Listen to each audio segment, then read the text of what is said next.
Welcome to a special program on real estate, and I'd like to introduce to you somebody who is very knowledgeable and an expert in the field. But before that, to our audience, I'd like to say that in the past, I often heard people say that they want to buy their dream home. That's the American dream. But as I go around the country and traveling a lot, they tell me now that real estate is no longer a good investment, that they'd rather rent than buy, and many are downsizing even.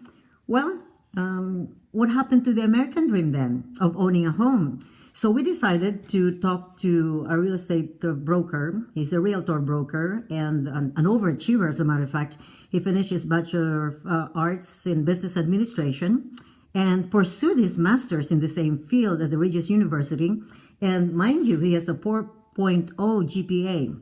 And now he's a law student at the Ventura College of Law. So he has had over 20 years of experience in real estate, and he does property management, mortgage lending, so on and so forth. So let's talk to the expert in Ventura County, Rod TUAZON. Welcome to the show, and thank you so much for joining us today. Thank you, Awee. Well, so as I mentioned in our introduction, that people now seem to not buy homes anymore. Is that true? Is real estate still a good investment? Well, that's a big question, and of course the answer varies depending on who you're asking. Traditionally, it's still a good investment. So real estate is always a good investment. It's a good hedge against inflation, and if you get the equity that you need, that could be your retirement.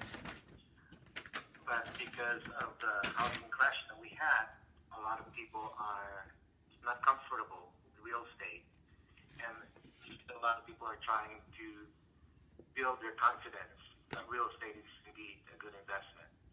So for those people who have experienced the housing crash, maybe their answer would be different.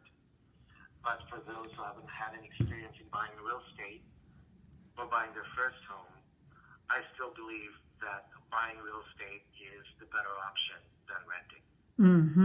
Oh, you just answered the next question, because people say it's better to rent than to buy. So what do you say to that?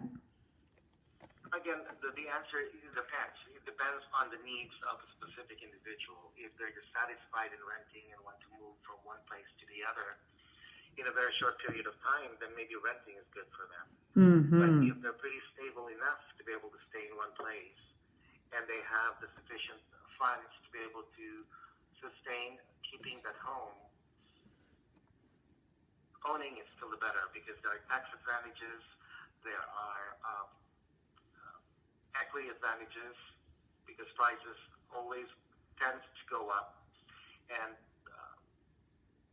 the longer you keep the home, the better you are, because you are actually accumulating equity, which serves as, for those who don't have any retirement plan, could be a retirement pay for you if you decide to keep the home for a long time. You were talking about equity. So basically, when you buy a home, how long do you keep your home to be able to build, well, a reasonable amount of equity? It depends on the market conditions. It depends on how the market will perform. Right now, since the housing crash, the value of homes are steadily going up.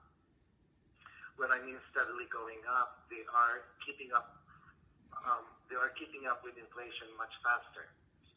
So the equity is building up faster than the inflation itself. So it's good for a lot of those who were able to buy a house. In fact, those people who bought a house during the market crash, right after the housing market crash, have already had enough equity to be able to sell their house and move on to either a bigger house or a smaller house and still have that money intact for them. Normally, when you buy a home, whether it's a new construction, a customized home for you, or an old home, how long do you keep your house so you can build equity? Is there a certain number of years that you should consider before selling your home? There isn't really. There isn't a magic formula on how long you can keep. It depends on how the market performs and how the market accelerates, as far as, because the demand basically dictates how the market will perform. So if there are more demand, then the equity keeps building up faster. If there's lesser demand on housing, then it's still going up, but it's a very slower pace. Mm-hmm.